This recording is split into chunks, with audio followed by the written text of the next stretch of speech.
Have you ever noticed how the moment you finally lie down, your mind suddenly wakes up? The room is quiet, your body is tired, and no one is asking anything from you anymore. All day, your thoughts stayed busy, kept in check by errands, conversations, and things that needed your attention. But the second the noise fades and the lights go off, it's like something inside you is released. Thoughts you didn't even realize you were holding on to come rushing in. Not one at a time either. They arrive together, loud in the silence, turning the night into the one place where your mind finally says everything it's been holding back. You lie there, staring at the ceiling, wondering why this always happens when you're supposed to be resting. Your eyes burn slightly, your muscles feel heavy, and yet your mind refuses to follow. It replays conversations you thought were done with. It brings up worries that felt manageable earlier, but now feel enormous. It questions decisions, reopens old doubts, and invents new problems that somehow feel urgent at 2 in the morning.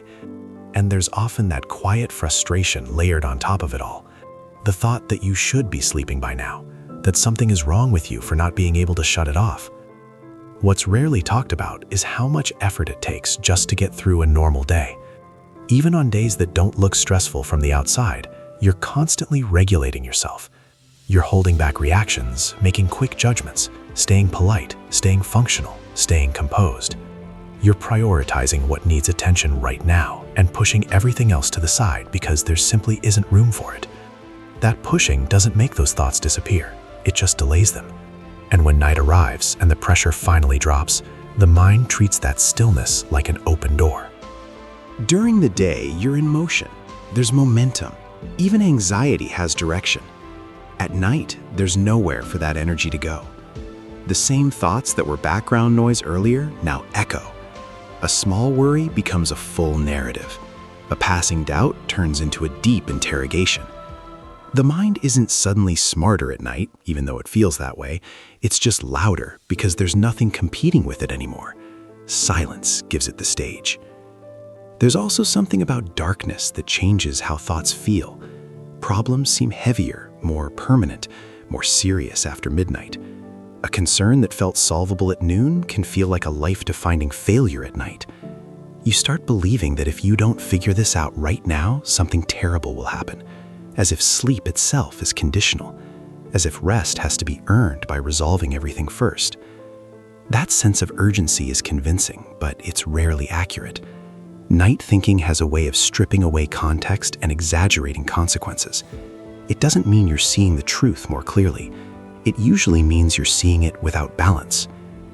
Many people who overthink at night don't recognize how much care is hidden inside that habit. From the outside, it looks like self-torture. On the inside, it often starts as responsibility. The mind trying to prevent future pain, trying to prepare, trying to make sure nothing important gets missed. It's the same part of you that double-checks locks or rereads messages before sending them.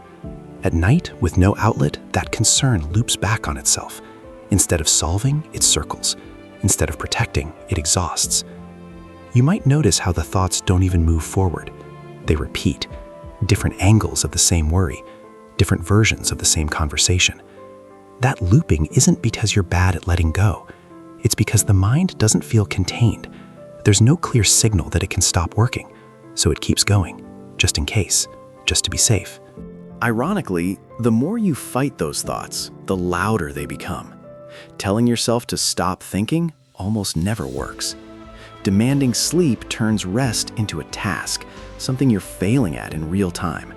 The bed becomes a place of pressure instead of comfort. You start monitoring yourself, checking how tired you feel, calculating how many hours you have left, worrying about how tomorrow will be ruined if you don't fall asleep soon. And now, on top of everything else, you're anxious about being anxious. There's a subtle shift that can change the entire experience, though. It doesn't happen all at once. It starts when sleep stops being something you have to force, when the internal voice softens from "I must sleep" to "I'm allowed to rest." Rest doesn't require unconsciousness. Sometimes it begins with permission. Permission to lie there without solving anything. Permission to be unfinished. Permission to not use the night as a courtroom where every thought demands a verdict. For many people, the mind races at night because it's afraid of forgetting something important. an unresolved task, an emotional loose end, a worry that feels too big to ignore. One of the kindest things you can do for yourself is to acknowledge that fear earlier in the evening, not by solving everything, but by giving those thoughts somewhere to go that isn't your head. Writing things down, making a short list, even scribbling messy, incomplete thoughts onto paper. The point isn't clarity, it's reassurance. It's telling your brain, this has been captured, you don't have to hold it all night. That act alone can reduce the urgency. The mind doesn't need to shout as loudly when it trusts that nothing will be lost. Carrying everything internally into bed is like trying to sleep while holding heavy bags in both hands. Putting them down doesn't mean you're abandoning them, it just means you're choosing not to carry them while you rest.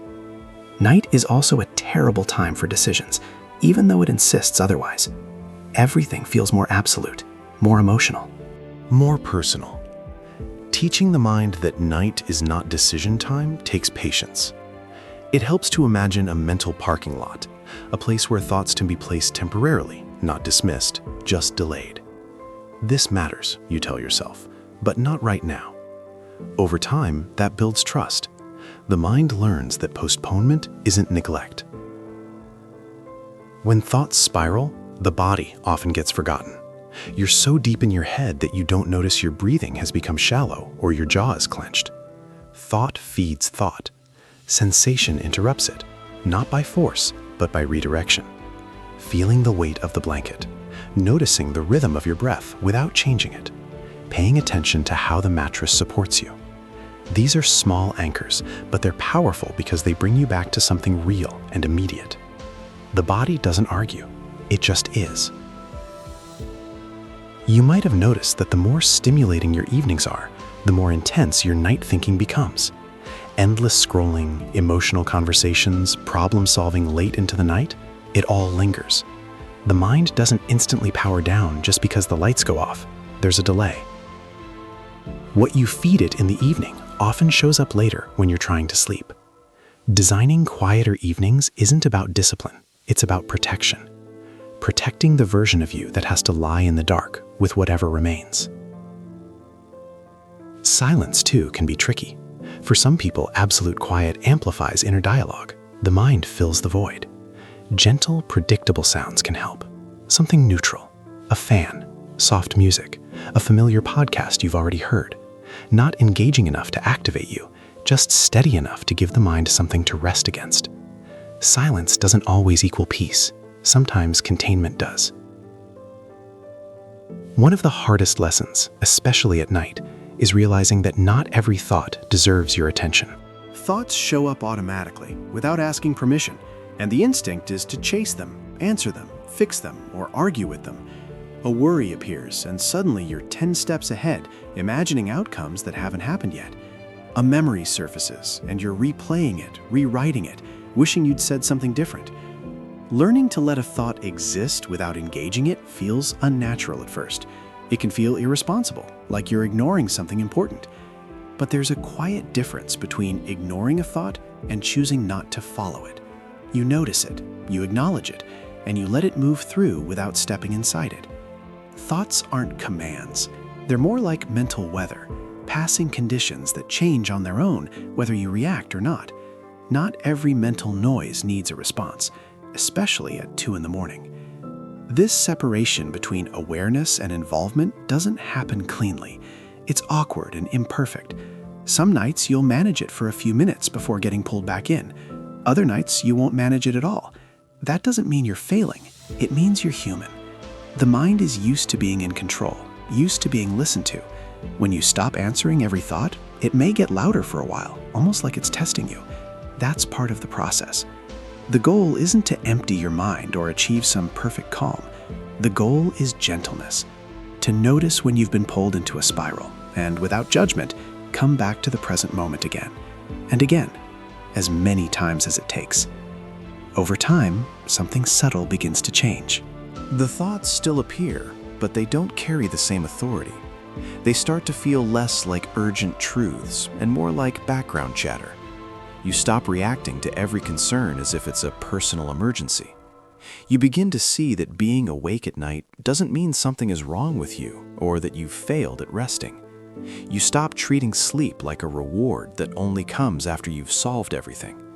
Instead, rest becomes something you're allowed, even when life is messy, even when things are unfinished, even when answers aren't clear yet. You also start to recognize that some thoughts simply don't belong to the night. They need daylight. They need perspective, energy, and a clearer lens. Night has a way of stripping all of that away, leaving only the emotional weight behind. Trying to solve big life questions in the dark is like trying to read fine print without turning on the light, then blaming yourself for not seeing clearly. Of course, everything feels heavier. Of course, nothing makes sense. Sleep doesn't arrive after resolution. More often than not, resolution arrives after sleep, when your mind has had the chance to reset and your body has had the chance to recover. And maybe the most important thing to hold on to is this. Thinking too much at night doesn't mean you're broken. It doesn't mean there's something wrong with the way your mind works. Often, it means you're someone who cares deeply, someone who carries responsibility, emotion, and awareness through the day without much space to set it down. Night becomes the only time when that weight finally shows itself. Your mind isn't trying to sabotage you.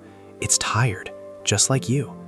And sometimes all it needs isn't more thinking or more effort, but reassurance, a reminder that it's safe to rest, that it doesn't have to hold everything together right now, that it's allowed to pause, even unfinished. Do you find yourself overthinking when the lights go out? Share your experiences in the comments and subscribe if you want more psychological insights.